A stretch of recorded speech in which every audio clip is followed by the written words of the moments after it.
보통 결혼식 사회란 신랑 신부님 이름만 바뀌면 나머지 다 똑같아져 버리는 템플릿 같은 그런 결혼식 사회가 아니라 신랑 신부님의 이야기가 과하지 않게 위트 있게 들어간 결혼식이 좋은 결혼식 사회다라는 말씀을 드렸습니다. 아니 어떻게 러브 스토리도 없이 결혼식이 특별해질 수 있겠습니까? 이 부분 꼭 넣으셔야 됩니다.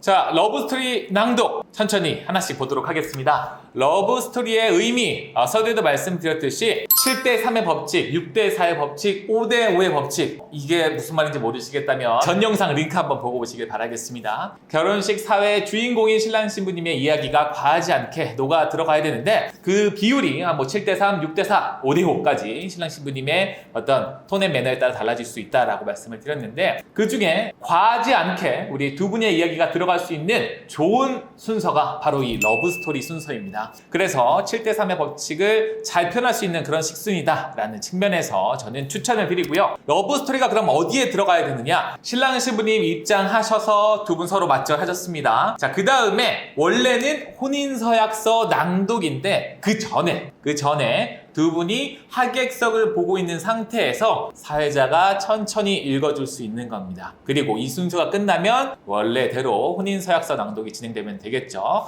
자, 순서는 이렇고요. 자, 그러면 이렇게 말씀드려도 아직 감이 안 오시는 분들이 계실 것 같아서 제가 실제 진행하듯이 이 순서를 한번 넣어보도록 하겠습니다. 화면 보시죠. 예시입니다. 자, 인트로가 있어야겠죠. 이 순서를 자연스럽게 갑자기 뜬금없이 러브스토리가 들어가면 하객분들이 뭐야 이거? 라고 생각하실 수가 있습니다. 그래서 인트로 부분이 있는데요. 자, 먼저 말씀드렸죠. 행동 메시지가 먼저 나와야 된다. 이전 결혼식 사회 기초편에서 설명을 드렸습니다. 자, 신랑 신부님은 하객석을 향해 바라봐 주시길 바라겠습니다. 맞절하신 상태에서 하객석을 바라보겠죠. 자, 하객 여러분, 기존 다른 예식에서는 우리 신랑 신부님이 어떻게 만나서 결실을 맺게 됐는지 사실 그 의미도 모르고 가는 경우가 종종 있었습니다. 그래서 이 특별한 예식에서는 두 분이 직접 작성하신 러브 스토리를 낭독해 드릴 텐데요. 어떻게 만나서 이 사랑의 결실을 맺게 되셨는지 집중해서 경청해 주시길 바라겠습니다. 음악 주세요 하면 이제 음악이 나올 거거든요. 자, 그러면 이어서 읽는 거예요. 먼저 신부님의 러브스토리입니다. 가수 유나의 15년 지기 팬인 남자를 따라간 콘서트. 여자에게는 놀라움의 연속이었습니다. 남성 팬들이 우글우글한 그곳에서 그 남자는 본인이 직접 내돈내산한 응원봉 2개를 가방에서 수줍게 꺼내들었죠. 그렇게 두 사람은 한 손에는 응원봉을, 한 손에는 서로의 손을 맞잡은 채 한여름밤 소극장 데이트를 즐겼습니다. 모든 것에 무심한 성격인 여자와 달리 한 연예인, 한 사람을 그토록 오랫동안 지켜보며 관심과 애정을 쏟아붓는 남자의 모습이 신기하면서 귀엽기도 했죠. 그리고 그 남자와 더 가까워지고 알고 싶어졌습니다. 자, 다음은 신랑님의 러브스토리입니다.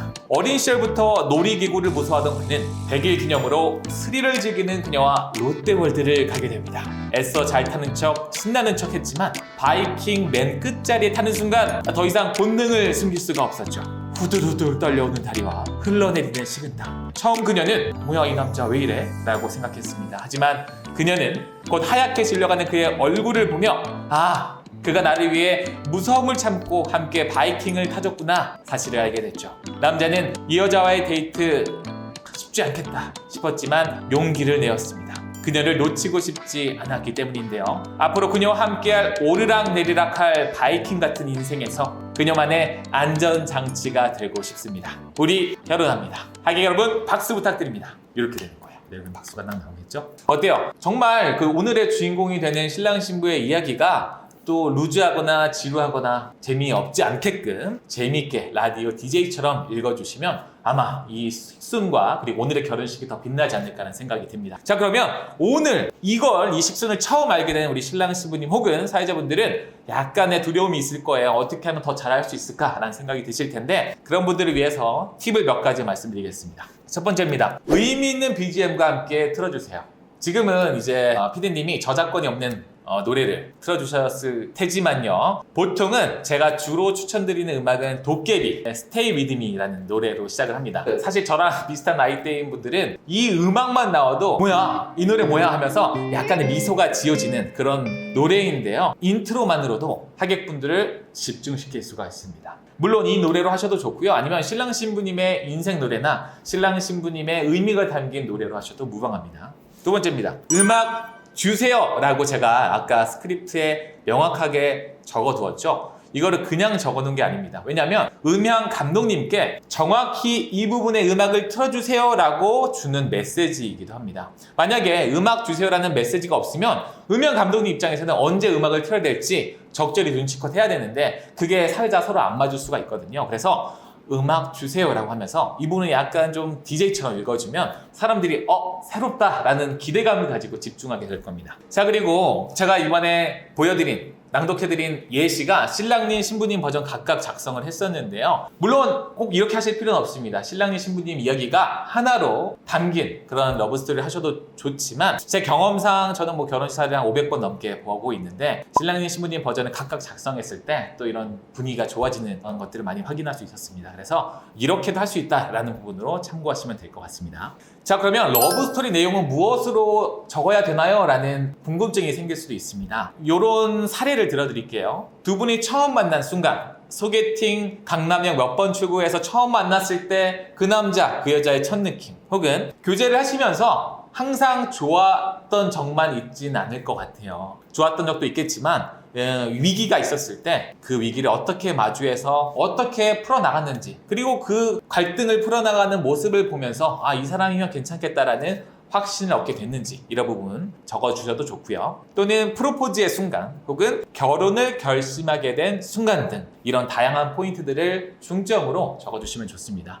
단 이때 중요한 점은 너무 과하게 길게 하지 마세요. 이 부분은 너무 길어지면 또 어떻게 보면 좀 루즈해질 수가 있기 때문에 적절한 길이에 맞게 적어주시는 게 좋을 것 같습니다. 자, 이 순서에서 중요한 건 사회자가 그 전 식순에서는 포멀했다고 한다면 이 부분에선 조금 더 개구지게 익살스럽게 마치 라디오 DJ처럼 읽어주셔도 좋다라는 겁니다. 그래서 제가 읽을 때도 그랬지만 장문을 최대한 단문으로 읽어주시고요. 왜냐면 너무 문장이 길면 듣는 사람이 이해가 안 돼요. 나는 읽었기 때문에 나는 같이 작성했기 때문에 이해가 되지만 처음 듣는 사람 입장에서는 장문이면 문장이 길면 이해가 안 될 수도 있어요. 특히나 어리신 분들은. 그래서 최대한 단문으로 적어주시고 문어체를 구어체로 그래서 아까 보시면 분명 스크립트 상에서는 씁니다라고 적혀 있었지만 했는데요 라는 것처럼 제가 바꾸기도 했죠. 그리고 때로는 익살스럽게 약간 따옴표의 언어들을 마치 연기를 하듯이 읽어주기도 했습니다. 이런 부분들이 좀 잘하는 사회자와 못하는 사회자를 구분하는 그런 포인트가 아닐까라는 생각이 듭니다.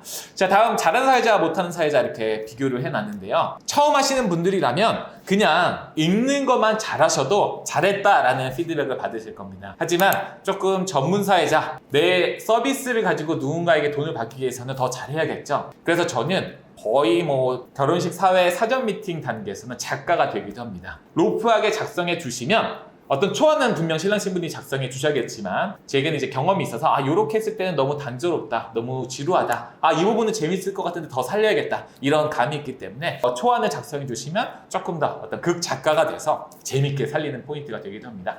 처음부터 잘하려고는 하지 마시고 몇 번 하시다 보면 어느 정도 감이 생길 겁니다. 자, 여기까지입니다. 이렇게 러브스토리에 대한 자세한 이야기를 나눠봤는데요. 역시나 도움이 되셨길 바라면서 좋아요와 구독 그리고 댓글 남겨주시길 바라겠습니다. 그러면 여기서 인사드리도록 하겠습니다. 사회자학교 박현욱이었습니다. 감사합니다.